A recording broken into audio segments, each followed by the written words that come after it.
अध्याय का शीर्षक है नारद मुनि का व्यासदेव जी को श्रीमद् भागवत के बारे में उपदेश। तो अभी तक हमने देखा पहले 7 श्लोकों को। नारद जी ने व्यासदेव का गुणगान किया और क्यों आप असंतुष्ट हो, यह प्रश्न किया। व्यासदेव ने अपने असंतोष को माना और फिर नारद मुनि को आप वायु, सूर्य और परमात्मा जैसे ही हो ऐसे गुणगान किया और फिर प्रश्न पूछा कि क्यों मैं असंतुष्ट हूँ, आप बताइए। स्नातस्य में न्यूनम अलम विचक्ष्व, मेरे दोष को ढूंढकर बताइए, क्या गलती हुआ है मेरे से। अभी हम देखने जा रहे हैं 8 से 22। नारद जी व्यासदेव को कृष्ण लीला का महत्व समझाते हैं। कितना महत्वपूर्ण है direct, sufficient and unadulterated glorification of Krishna's glories. तो ये अभी शुरू होगा। 8 और 9 श्लोक में हम देखेंगे कि there are 2 defects in Vyasa's work. 2 महत्वपूर्ण त्रुटियां रह गई। पहला, insufficient glorification of the lord, भगवान का भूरी भूरी प्रशंसा नहीं किया। And more emphasis was given on 4 purusharthas, dharma artha काम मोक्ष, ये 4 पुरुषार्थ पर ज्यादा जोर दिया गया। और प्रेम, भगवत प्रेम जो पंचम पुरुषार्थ है, उसके ऊपर जोर नहीं दिया गया। तो ये 2 गलतियों को पहले अभी व्यासदेव बोलेंगे, सॉरी नारद मुनि बोलेंगे। श्री नारद उवाच भवतानुदितप्रायं यशो भगवतोमलं येनैवासौ न तुष्येत मन्ये तद्दर्शनं किलम्। अरे बोल, pay attention. Let him do whatever he is doing, but you pay attention. Shri Narad ने कहा, वास्तव में तुमने भगवान की अलौकिक तथा निर्बल महिमा का प्रसार नहीं किया। जो दर्शन या शास्त्र परमेश्वर की दिव्य इंद्रियों को तुष्ट नहीं कर पाता, वह व्यर्थ समझा जाता है।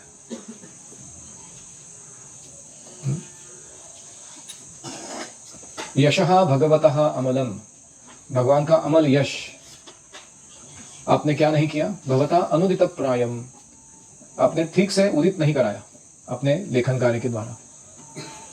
दूसरा, येन एव असौ न तुष्येत, जिस लेखन कार्य से, शास्त्र लिखने से भगवान संतुष्ट नहीं होते हैं। मन्ये तत् दर्शनम खिलम, उस राइटिंग को मैं व्यर्थ मानता हूं। तो भगवान ने जीव के रूप में अपना विस्तार इसलिए किया है कि उन्हें उनसे प्रेम पूर्ण सेवा प्राप्त हो सके और इसी से भगवान और जीव दोनों को परम संतोष मिल जाए। तो हम भी कृष्ण से ही आए हुए हैं, एक्सपांशन है ना कृष्ण के, लेकिन कैसे हैं, विभिन्न अंश है, स्वांश नहीं है।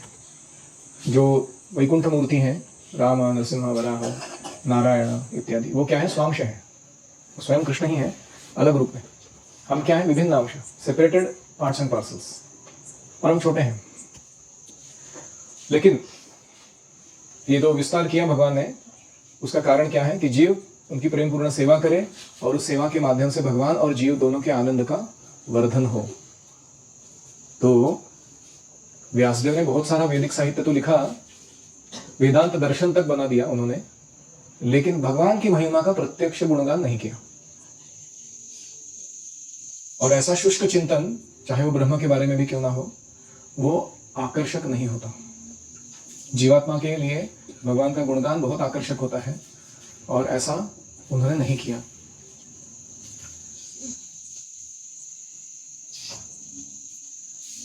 तो प्रभुपाद जी लास्ट लाइन में लिखते हैं, यहीं पर आवश्यकता महसूस हो रही है, प्रतीत हो रही है कि रचनाकार को उस किसके, वेदांत सूत्र के रचनाकार व्यासदेव को उसकी व्याख्या देनी चाहिए अभी वेदांत सूत्र की। किस रूप में, श्रीमद् भागवत के रूप में। तो ये कंक्लूजन नारद मुनि दे रहे हैं। आपने बहुत अच्छा लिखा, धर्मार्थ काम मोक्ष का बहुत अच्छा वर्णन किया, भगवान की महिमा ठीक से वर्णन नहीं की।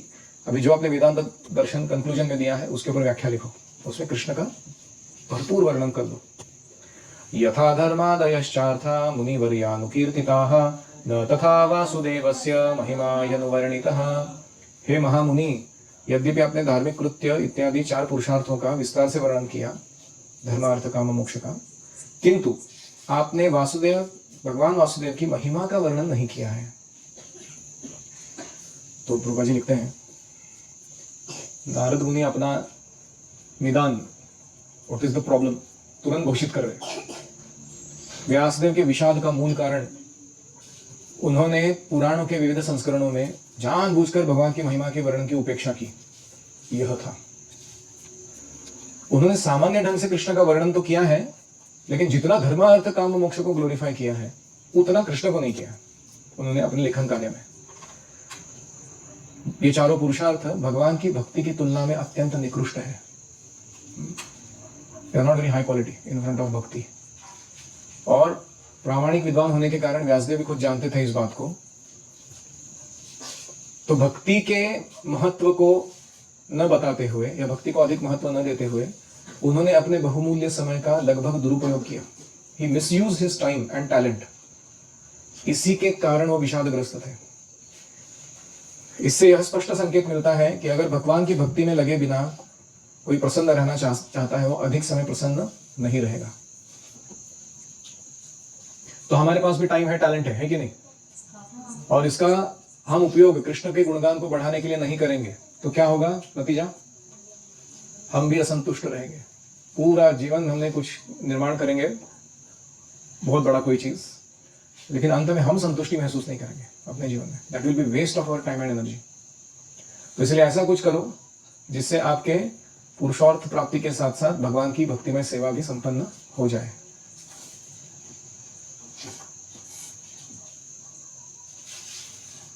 अगर किसी को अपनी ब्रह्मभूत अवस्था बनाए रखनी है और दिव्य अनुभूति की मात्रा बढ़ानी है तो वह भक्ति मार्ग का उत्सुकता पूर्वक बारंबार वर्णन करे।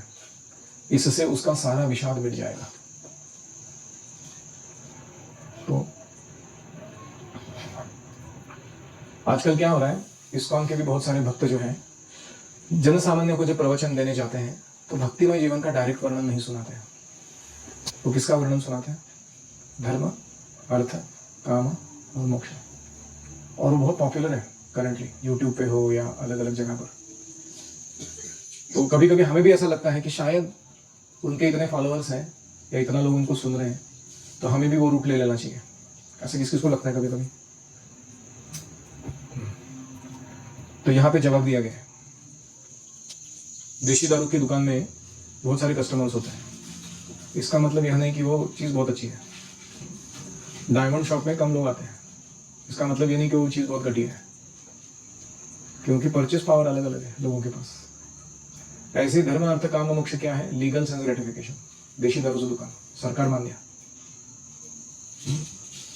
और भक्ति क्या है? वो डायमंड के जैसा है, उधर ज्यादा कस्टमर मिलता नहीं है। सुनने के लिए बहुत लोग आएंगे, जैसे ही आप धर्म अर्थ काम मोक्ष का वर्णन शुरू करोगे ना, लोगों को बताओ पति पत्नी के बीच में अच्छा संबंध कैसे बनाया जाए, परीक्षा में कैसे पास हुआ जाए, मन को कैसे नियंत्रण किया जाए, तूफान जनता आ जाएगी आपके पास। आप शुरू करो वर्णन करना कृष्ण का सौंदर्य कैसा है, जीव का स्वरूप कैसा है, भक्ति का स्वरूप क्या है, भाग जाएगी जनता, भाग जाएगी। ये प्रॉब्लम है।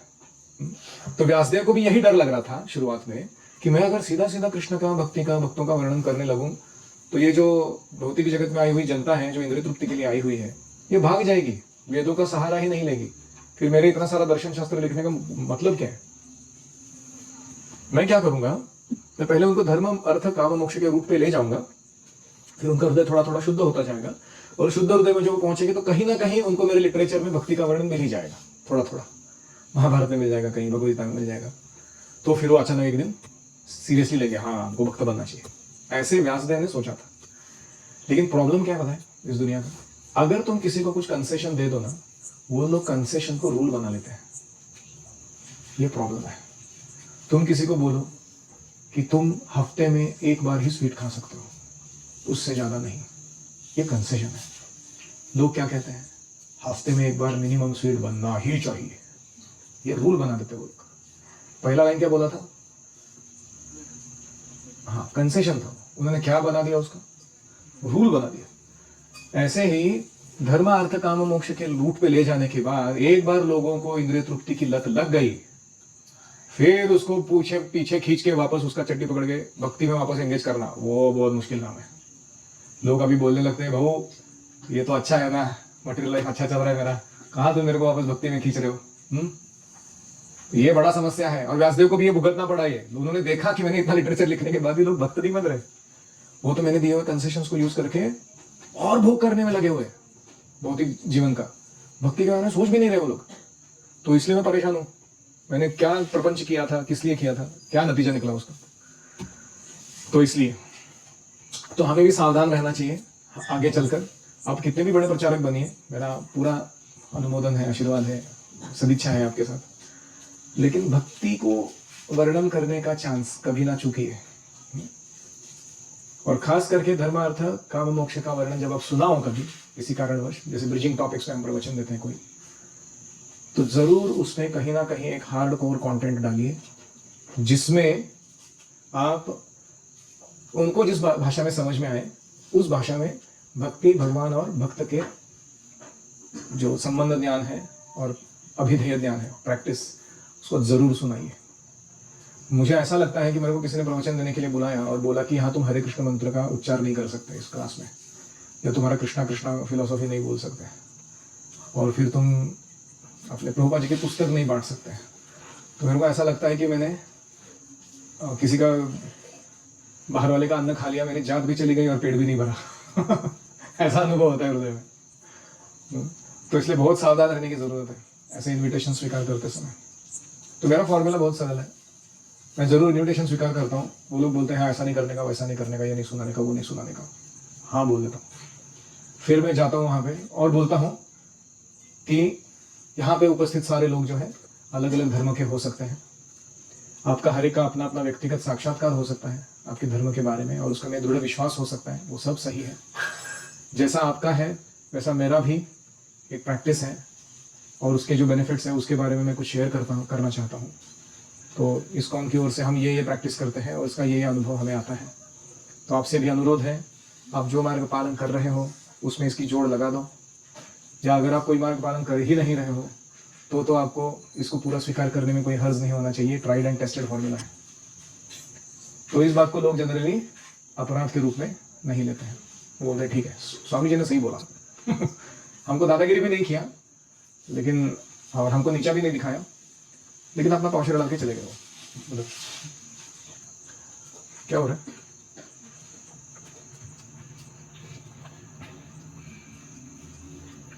तो मैंने पहले भी प्रश्न पूछा था, एक पिंच ऑफ कस्तूरी का कितने ट्रकलोड ऑफ डोंकी स्टूल के साथ तुलना हो सकता है?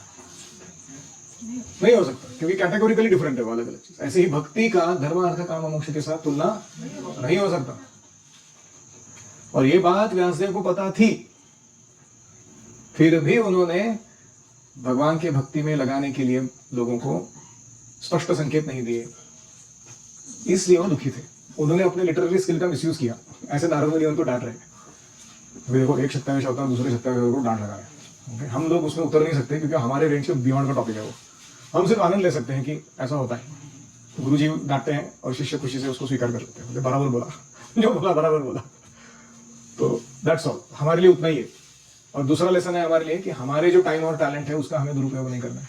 We should create something that will directly glorify Krishna and bring people closer to Krishna. That is how we should practice. तो कोई कहेगा प्रभु जी लेकिन इतने सारे ऑर्गेनाइजेशन है, वो भक्ति के साथ नहीं जोड़ते हैं लोगों को, लेकिन लोगों का भला करते हैं, और लोग भी बहुत मानते हैं उनको। क्या उसमें गैर है कुछ बात? जैसे कोई व्यक्ति है, वो सॉइल मतलब मिट्टी का बचाव करने के लिए काम कर रहा है, पेस्टिसाइड्स फर्टिलाइजर्स मत डालो, जमीन खराब मत करो, उस पर काम कर रहा है। कोई दूसरा व्यक्ति है वाटर कंजर्वेशन पे काम कर रहा है, नदियों को गंदा मत करो, लोगों को अच्छा पानी मिले उसके लिए। कोई तीसरा है वो GMO फूड के अगेंस्ट काम कर रहे हैं, जेनेटिकली मॉडिफाई मत करो हमारे अन्न धान्य को, हमको जो उपज है वो नेचुरल सीड्स से ही जो आ रही है उतनी ही ठीक है, वही यूज़ करने दो। क्या ये सब गलत कर रहे हैं लोग? गलत नहीं कर रहे। रूपा जी का कहना है कि ये सारे कार्य मानव समाज के हित में जरूरी है, लेकिन इसे आगे चलकर उन्हें भगवान की भक्ति के साथ भी जोड़ देना चाहिए। तो philanthropy and humanitarian work is welcome. At the same time जो लोग उसको कर रहे हैं उनके साथ हमारा संपर्क सौहार्दपूर्ण रखते हुए हमें भक्ति के तत्वों को भी सामने लाकर रख देना चाहिए, जन सामान्य के। वो अपना काम करें, हम अपना काम करेंगे, साथ में मिलकर करेंगे, बहुत अच्छा रहेगा वो। तो ऐसे नारद मुनि को चाहिए था व्यासदेव से।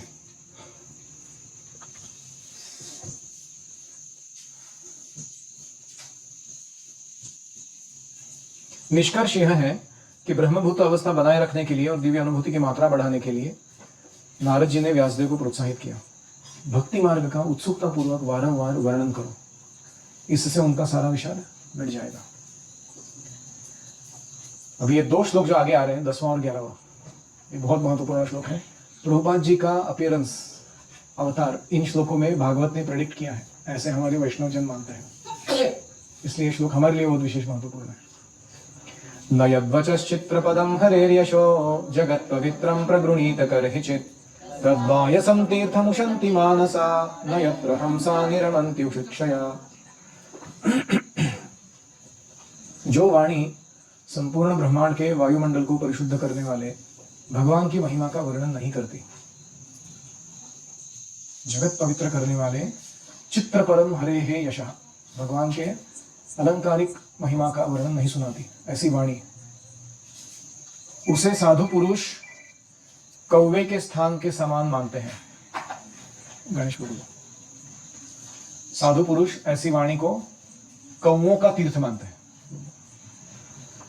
परमहंस पुरुष दिव्य लोक के वासी होते हैं, अतः उन्हें ऐसे स्थान में कोई आनंद नहीं मिलता।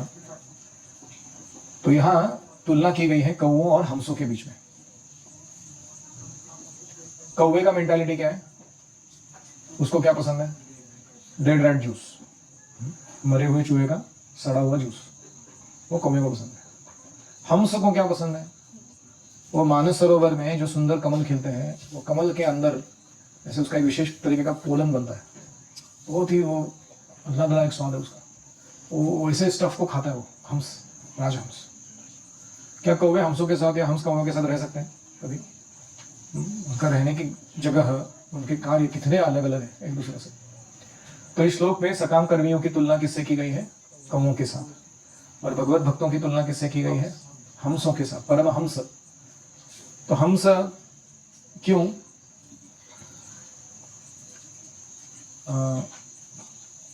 कौवा क्यों? कौवा को कूड़ा करकट जहाँ फेंका जाता है वह स्थान बड़ा प्रिय लगता है। आपने देखा रहेगा कभी कभी ऐसे बहुत ही म्यूनसिपालिटी का कोई बड़ा सा कचरे का ढेर है कहीं, लेके नहीं गए बहुत दिन से उधर से, उसको बहुत अजीब तरीके के स्मेल आ रहे हैं, गंदा गंदा चीज पड़ा हुआ है, उसके ऊपर 10 15 20 कौवे बैठे हुए हैं, दूसरों को बुला भी रहे हो, बहुत फीस्ट एकदम चल रहा है, तो बुला बुला के उनका चल रहा है। फिर कभी कभी एक स्पेशल डेड रैट जूस को पीने के लिए 2 कौवे मारामारी करेंगे दूसरे का, जान लेने के लिए तैयार है दूसरे का। वो ये विचार नहीं करे क्या सड़ा हुआ चीज है खाने के लिए, लेकिन वो मार रहे एक दूसरे को। They are trying to destroy each other to get that juice, dead rat juice. ऐसे ही सकाम कर्मी जो है वो सुरा, सुंदरी और स्थूल इंद्रिय तृप्ति में आनंद लेते हैं। सुरा मतलब दारू, दारू सड़ा हुआ पार्ट होता है, पता है। सुंदरी यानी सुंदर कमनीय स्त्री, एंड स्थूल इंद्रिय तृप्ति, मांस खाना या bungee jumping, PUBG, free fire, इसे स्थूल इंद्रिय तृप्ति में बड़ा आनंद आता है उसका। हंसों को यह स्थान प्रिय नहीं लगते, मतलब भगवत भक्त इसमें कोई इंटरेस्ट नहीं लेते। कौवे काव काव काव करने, मिल मिलाप करने के लिए एकत्र होते हैं, वहां हंस कभी जाते ही नहीं है। हंस कहाँ देखे जाते हैं? प्राकृतिक छटा वाले स्थानों में देखे जाते हैं, नेचुरल ब्यूटी के स्थान, जहाँ निर्मल जल का आगार हो, प्राकृतिक सौंदर्य नाना रंग के कमलों के नाज को सुशोभित कर रहा हो। यानी भक्त जो होते हैं वो भागवतम, अर्च विग्रह की सेवा, भक्तों की सेवा, ये सब कार्यों में आनंद लेते हैं। तो इनकी मेंटालिटी बहुत अलग अलग है, इनको एक श्रेणी में लाना संभव नहीं है। ऐसे ही अभी पॉइंट आ रहा है, विभिन्न मानसिकता वाले लोगों का साहित्य भी विभिन्न प्रकार का होता है। साहित्य मतलब लिटरेचर जो वो पढ़ते हैं।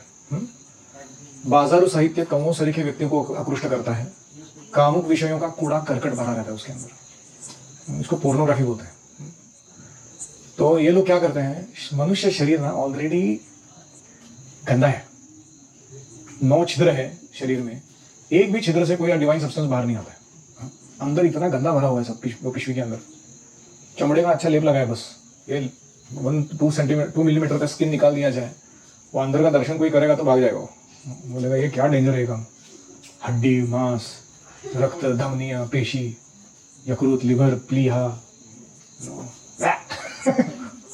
अभी उसके साथ कोई भोग कर सकता है, एंजॉय कर सकता है, लेकिन इल्यूजन क्रिएट किया गया है। तो कुछ लोग हैं, इनको ऐसे टॉपिक्स में बड़ा इंटरेस्ट आता है, they are trying to enjoy the already dead body. तो इसको सांसारी वार्ता कहते हैं। और कभी कभी लोग ये संसारी उपमाओं को, रूपकों वाली अलंकारमयी भाषाओं को लिखते हैं, ऐसा सॉन्ग लिखते हैं या कोई कविता या गजल लिखते हैं, लोग वाह वाह करते हैं, वाह, वर्णन किसका हो रहा है? किसी स्त्री के सौंदर्य का वर्णन हो रहा है, किसी पुरुष की कामुकता का वर्णन हो रहा है, और लोग उसको वाह देते हैं। ऐसे लोगों को भगवान की महिमा का वर्णन सुनने में रुचि नहीं रहती। ऐसा गद्य या पद्य वो किसी भी विषय पर क्यों ना लिखा गया हो, वो डेड बॉडी को अलंकृत करने जैसा है। जैसे अमेरिका में क्या होता है, जो व्यक्ति मर जाता है ना, उसके मरने के बाद एक विशेष प्रकार का एजेंसी रहता है, वो लोग आते हैं उसके डेड बॉडी को बहुत अच्छा मेकअप करते हैं, अच्छा सूट कूट बोट पहनाते हैं उसको, फिर उसके सबसे वैल्यूएबल चीज़ों को उसके छाती पे रखते हैं, साइड में रखते हैं, फिर उसको कॉफिन में सजाते हैं अच्छे से, फिर उसका दर्शन करने के लिए सारे रिलेटिव्स और फ्रेंड्स आते हैं, फिर सब लोग उसको देख के वाह करते हैं, बोलता है इसको इतना शांत मैंने आज तक जीवन में कभी नहीं देखा। हाँ, बड़ा प्रसन्न लग रहा है ये व्यक्ति, मर चुका है वो। तो उसका गुणगान करते हैं वो लोग, वाह वाह। तो प्रभुपाद जी कह रहे हैं somebody is already dead and you decorate their body with all the ornaments, कुछ फायदा है उसका? ऐसे इनका टॉपिक जो है भौतिक विषयों का, वो ऑलरेडी डेड टॉपिक है, वो उसमें लाइफ नहीं है, कॉन्शियसनेस नहीं है, और उसको अलंकारिक भाषा यूज करके कोई वर्णन करेगा, उसका कोई शोभा बढ़ने वाला है उससे? लेकिन इन गधों को वही समझ में नहीं आता। वो ऐसे साहित्य को बहुत चाव से पढ़ते हैं लोग, ऐसी पद्य को या कविता को। लेकिन हम से जो है वह ऐसे मृत साहित्य में रुचि नहीं दिखाते। This is called dead literature. वो मानव की आध्यात्मिक जिज्ञासा की पूर्ति नहीं करता यह साहित्य, इसलिए हम सब इनको इस साहित्य से कोई सरोकार नहीं होता। इन लोगों को मानस कहा गया है क्योंकि ये भगवान की दिव्य स्वैच्छिक सेवा के आदर्श को बनाए रखते हैं, मानदंड स्थापित करते हैं कि हम खाएंगे तो मोती ही खाएंगे। जैसे हमसे होता है, वो कचरा खाएगा ही नहीं, ऐसे ही ये परमहंस जो है वो भगवत कथा में ही रुचि लेंगे, वो अन्य कथा वार्ता में रुचि नहीं लेंगे। और इसीलिए सामाजिक साहित्यिक लोग या विज्ञानी या सांसारिक कवि या मीमांसक या राजनीतिज्ञ जो इंद्रिय सुख के लिए लेखन कार्य कर रहे हैं या कोई भी कार्य कर रहे हैं, ये सभी माया के हाथ की कठपुतलियां हैं। इन लोगों को उन्हीं स्थानों में आनंद मिलता है जहां तिरस्कृत विषय फेंके जाते हैं। जैसे कोई डुक्कर है, he likes to eat the refused remnants of human body, है कि नहीं? नाइट सॉइल बोलते हैं उसको, रात भर पचा के उसका टट्टी कर दिया किसी ने अन्न का, उसमें वो डुक्कर को बड़ा इंटरेस्ट आता है खाने को। ऐसे ही ये सांसारिक लोग जो है माया के हाथ में कठपुतली बनते हैं, और ऐसे रिजेक्टेड टॉपिक्स के ऊपर उनको बड़ा टेस्ट आता है चर्चा करने में। ये सारा वेश्यागामियों का आनंद है। लेकिन जो साहित्य भगवान की महिमा का वर्णन करता है, उसका आनंद परमहंस उठाते हैं, क्योंकि इन्होंने मानवता में करने लायक कार्यों का सार तत्व प्राप्त किया है। They have understood the essence of what is to be picked up in human life. तो क्या वो उठाते हैं, वो अगले श्लोक में कल देखेंगे। किसी का कोई प्रश्न है? सरल भाषा में बोलना है। As a brahmachari and trained gurukula student, you should develop your taste in Bhagavatam, and you should not develop taste in mundane topics that are distractional, that are taking you away from spiritual relish.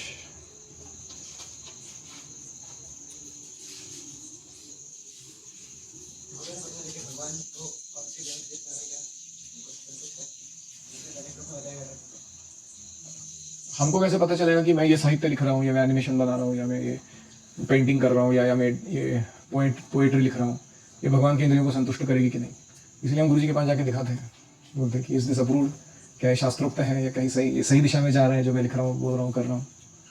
तो अगर अनुमोदन देता है तो जरूर, क्यों नहीं। हमारे दिमाग में हमको क्लियर होना चाहिए हम किसका कौन सा पर्पस सेटिस्फाई कर रहे हैं। Yes, how to become Paramhansa. First develop taste in reading Bhagavatam daily, that is step number 1। रोज एक अध्याय भागवत का जरूर पढ़िए, a chapter a day minimum. अगर आप हर दिन ऐसा करते हो, 8 साल में आपके पूरे प्रपद के पुस्तक पढ़ के हो जाएंगे। अंश, पार्ट एंड पार्सल। और कोई? जब हम किसी बाहर के व्यक्ति को अपने बारे में बताते हैं तो हमें क्या मन में रखना चाहिए, जैसे कि वो भक्ति को हम लोग साइडलाइन भी ना करें और साथ में उनके लिए। सेल्फ इंट्रोडक्शन जब हम देते हैं तो हम भक्ति को साइडलाइन ना करते हुए अपने बारे में क्या बता सकते हैं, हमारे मटेरियल अकम्पलिशमेंट्स के बारे में इत्यादि। मैं इस प्रकार से वर्णन करूंगा कि I am Bal Govind Das, I primarily act as educator and a coach and have diverse audience. I have children and elders and business people and teachers and leaders whom I serve. I'm trying to work on self-development, building trustworthy relationships and giving quality service to others. We are running a Gurukula which is giving training in five types of subjects. And our goal is to create good leaders in society who will not only give society a material well-being but also give it spiritual insight, upliftment. तो एकदम secular introduction हुआ है, यहाँ directly भक्ति का वर्णन तो हमने किया नहीं, लेकिन अगर कोई पूछता है और डीपली तो हम बता सकते हैं।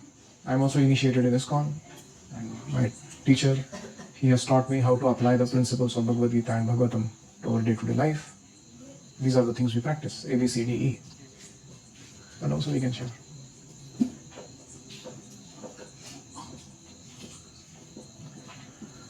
ठीक है। ओम हरे कृष्णा कृष्णा कृष्णा हरे हरे, हरे राम राम राम राम हरे हरे, हरि ओम तत्सत्।